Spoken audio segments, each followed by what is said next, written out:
Bonjour à tous et bienvenue sur le plateau du Media Lab de l'Université catholique de Lille dans Rencontre Entreprise. Aujourd'hui, nous allons parler du métier de journaliste et nous avons le plaisir d'accueillir Madame Mégane Marsotto, journaliste à Nord-Éclair en Belgique. Bonjour Madame. Bonjour. Est-ce que vous pouvez nous donner un petit aperçu d'une journée type de journaliste ?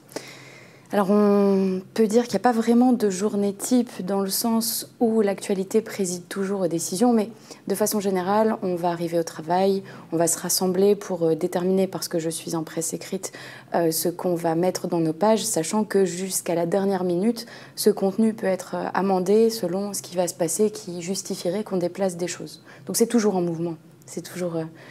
On a une info, on va courir sur le terrain, on va écrire, on va rédiger. Voilà, c'est un peu ça le métier.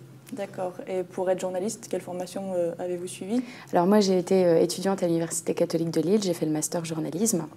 Et suite auquel donc, j'ai eu pas mal d'expériences professionnelles qui se sont enchaînées jusqu'à ce poste aujourd'hui. Donc ça a été l'unique formation en lien avec le journalisme que j'ai suivie avant d'avoir une carrière. D'accord. C'est quelle expérience professionnelle qui vous a le plus marqué pour l'instant ? C'est très compliqué à déterminer. J'ai eu la chance de travailler pour des médias que j'estime très qualitatifs. Je présume que c'est sûrement La Voix du Nord, qui est le journal auquel je voue le plus grand attachement, parce que j'y ai vraiment grandi. Je suis passée de correspondante à stagiaire à journaliste. J'ai eu plusieurs expériences dans plusieurs territoires géographiques. Et c'était les tout débuts. C'est là qu'on vit aussi ses plus grandes émotions. C'est comme ça qu'on grandit.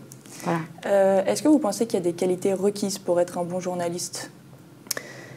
Oui et non. Oui, impérativement, dans le sens où je pense qu'il faut être exigeant vis-à-vis de soi-même, très respectueux à la fois de nos interlocuteurs et des gens qui nous lisent. Il faut être reconnaissant des gens qui nous lisent. Et il faut être éthique, très éthique dans tous les domaines. Il faut se poser plein de questions. C'est important, c'est super sain de se poser plein de questions. Après, il y a des gens qui sont très expansifs, il y a des gens qui sont très timides, il y a des gens qui sont aventuriers, il y a des gens qui sont très localisés géographiquement. Et toutes ces sensibilités-là peuvent exister dans ce métier. Donc, il y a plein de diversités possibles, en tout cas. L'intégrité, c'est important pour vous dans votre métier ? Ça me paraît indispensable. Pourquoi ?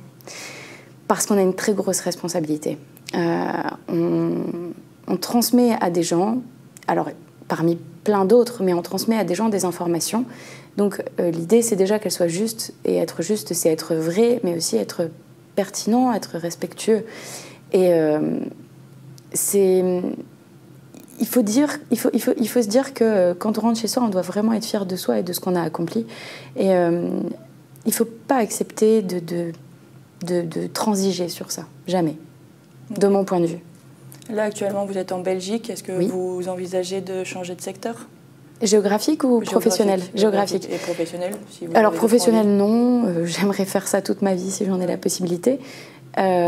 Géographique, c'est une possibilité. En fait, ce qui me plaisait dans le fait d'avoir une expérience en Belgique, c'était justement cette dimension transfrontalière, puisque je suis quand même à la toute frontière française, vraiment toute proche.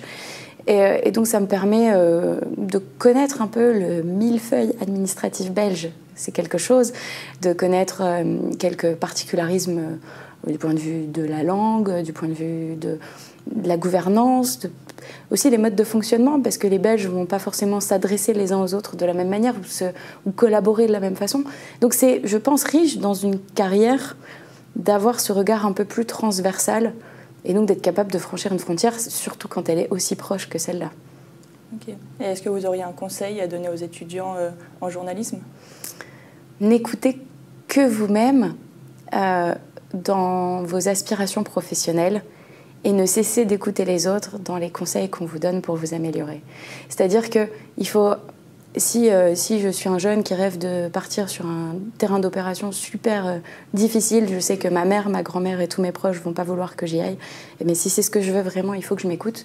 Par contre, il faut être humble face à toutes les critiques qu'on nous fait qui sont, je pense, en immense majorité bienveillantes. Et il faut accepter de travailler sur sa façon de faire et d'essayer de s'améliorer constamment. parce qu'on a toujours beaucoup de choses à améliorer, surtout dans le domaine des médias.